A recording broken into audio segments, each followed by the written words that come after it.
প্রথম দফায় 44 দিন, দ্বিতীয় দফায় প্রায় 1 মাস সকাল সন্ধ্যা দিন ব্যাপী 32টি রাজনৈতিক দলের অংশগ্রহণের শুনানি অনুষ্ঠিত হয়েছে।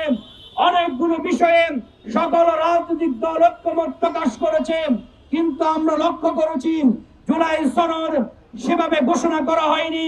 ঐক্যমতের সকল পয়েন্ট জুলাই সনদে স্থান দেওয়া হয়নি। আমরা আরো উদ্বেগের সাথে লক্ষ্য করছি এই জুলাই সনদকে আইনি ভিত্তি দেওয়ার ক্ষেত্রে টালবাহানা করা হচ্ছে। ওয়ালটন এখন দেশের সীমানা পেরিয়ে পৌঁছে গিয়েছে 50টিরও বেশি দেশে। ওয়ালটন, ঘরে ঘরে বিশ্বজুড়ে।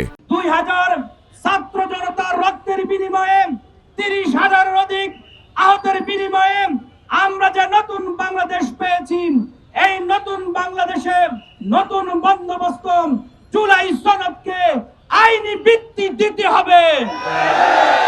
আজকে আমরা লক্ষ্য করছি সেই পুরান ঢাকায় পাথর নিক্ষেপ করে হত্যা করা হয়েছে, তার বিচার হয়নি। গাজীপুরে সাংবাদিককে প্রকাশ্যে দিবালোকে হত্যা করা হয়েছে, তার বিচার হয়নি।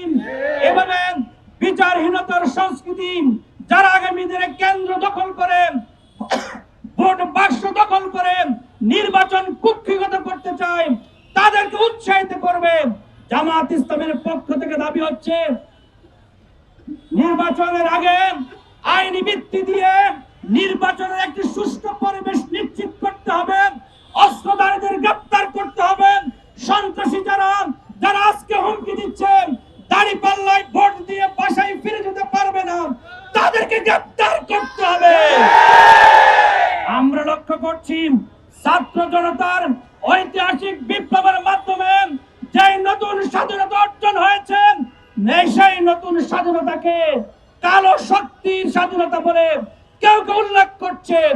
এই ধরনের যারা আস্ফালন দেখাচ্ছেন তাদেরকেও দ্রুত গ্রেফতার করতে হবে। ছাত্র জনতার এই রক্তভেজা ঐতিহাসিক বিপ্লব বৃথা যেতে দেওয়া যাবে না। জনতাকে, দেশবাসীকে সজাগ থাকতে হবে।